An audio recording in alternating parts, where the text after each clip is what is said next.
Your subjective word of faith and feeling. And I want to make it personal.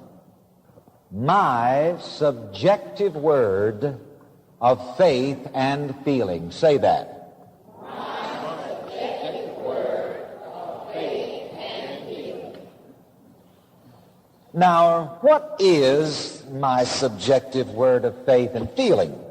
Your subjective word of faith and feeling is what you believe, say, and feel about yourself in the depth of your heart.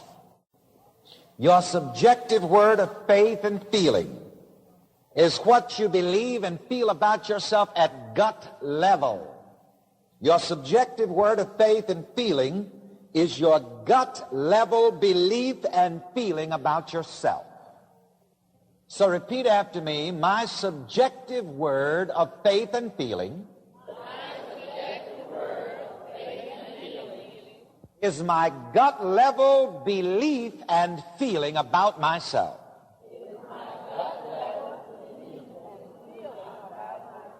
Now, I want to be redundant about this.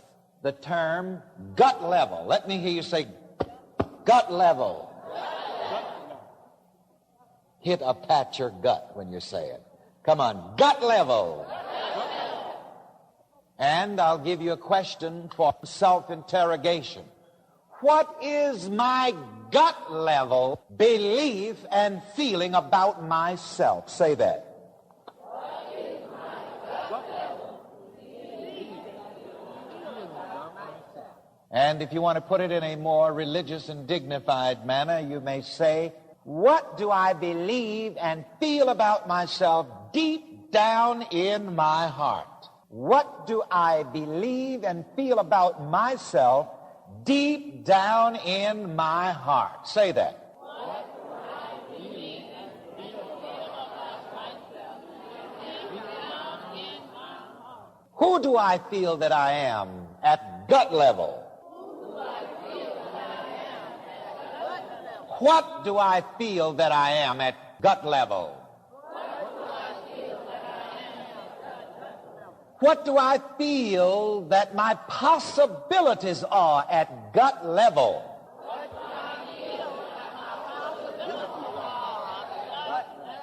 Now, these questions are for your self-interrogation on a daily basis. As a matter of fact, I think it is well for you to cross-examine yourself with these questions several times a day. The scripture says, keep thy heart with all diligence, for out of it are the issues of life. Be careful what you think about yourself and what you feel about yourself at gut level in the heart, because out of this gut level belief about yourself, out of this gut level thinking, out of this gut level feeling about yourself, come all of the experiences of your life. So the experiences of our life don't really come from out there, from somewhere else, from somebody else, but the experiences of our life come from what we think about ourselves, what we feel about ourselves, deep down in the heart, at gut level. I'm sure that every one of us here, we've been through some experiences, and intellectually we didn't know how we were going to get through those experiences, but somewhere way down in our heart, we felt like we were going to come out all right. Have any of you ever had that experience? Hey, you know, I don't exactly know how this is going to work out, but deep down in my heart, at gut level, I have the feeling that I'm going to come through this in good shape. I believe that everything is going to work out fine. Intellectually, I don't know how. I can't figure that out. I may not know where I'm going to get the money, but I think I'm going to get it. I feel like I'm going to get it. I don't know where inflation's going. I don't know where interest rates are going.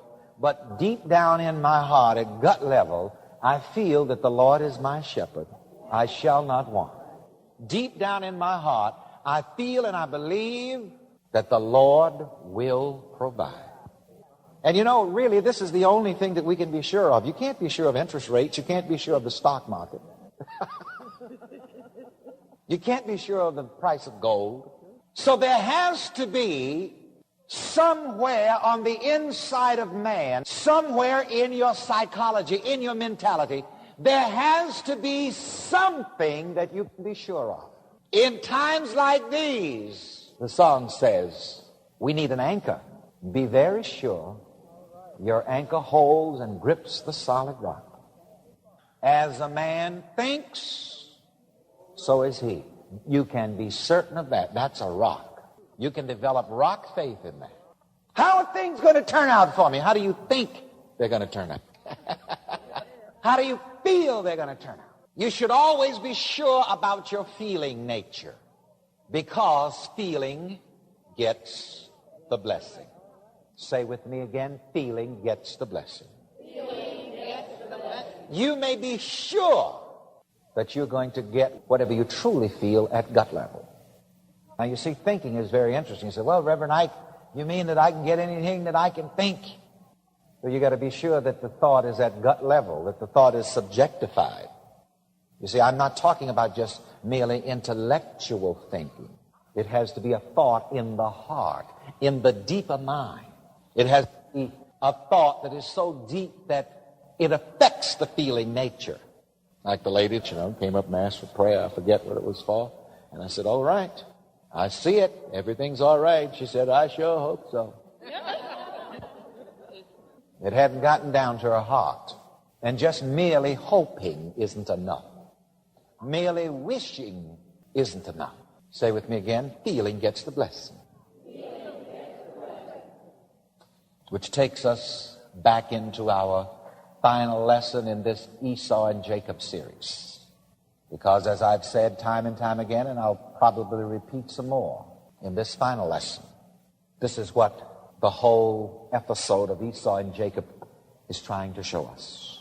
The father, the source of all blessing, the source of all life, said to Jacob, are you my very son Esau?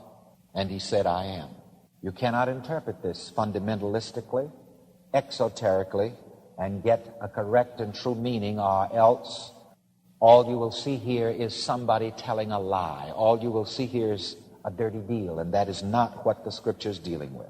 On the mystical level, the question could read, do you feel like you're the one that you wish to be? So as the question is written there, exoterically, you may write those words under it. This is really what it means. Do you feel like you're the one you wish to be? Notice, are you my very son Esau? Do you feel that you are really the one that you wish to be? Do you really feel like you're the one you wish to be? I like that. Say that with me. Do you really feel like you're the one you wish to be? Say it again. Do you really feel like you're the one you wish to be? And that's the question. If you want to be healthy, do you really feel like the one who is healthy? And you must make yourself feel like you are really the one you wish to be. Art thou my very son Esau? And he said what? I am. Ladies and gentlemen, I am is something which your feeling nature is continually affirming at the very depth of your being. Your feeling nature is always saying that you are whatever you feel that you are at every moment. So I am is not just a verbalization. Say that. I am is not just a verbalization. I am is also a gut level feeling. Say that. I am is also a gut level feeling. See, and I want you to understand that. It's good for us to get up and verbally shout, I am healthy, I am happy, I am loving, I am beloved, I am successful, I am prosperous, I am money. All of that's good, but it is good only insofar as it helps you to feel that you are that which you verbally say that you are. And this is sometimes how a lot of people miss it.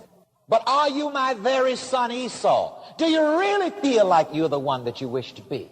And if you want to be something which in fact you are not, then you must do whatever you need to do to make yourself feel that you're that one. So what you do is make a decision. Decide what you want to be. and do whatever you need to do to make yourself feel that you are really the one who is doing and having the good that you desire.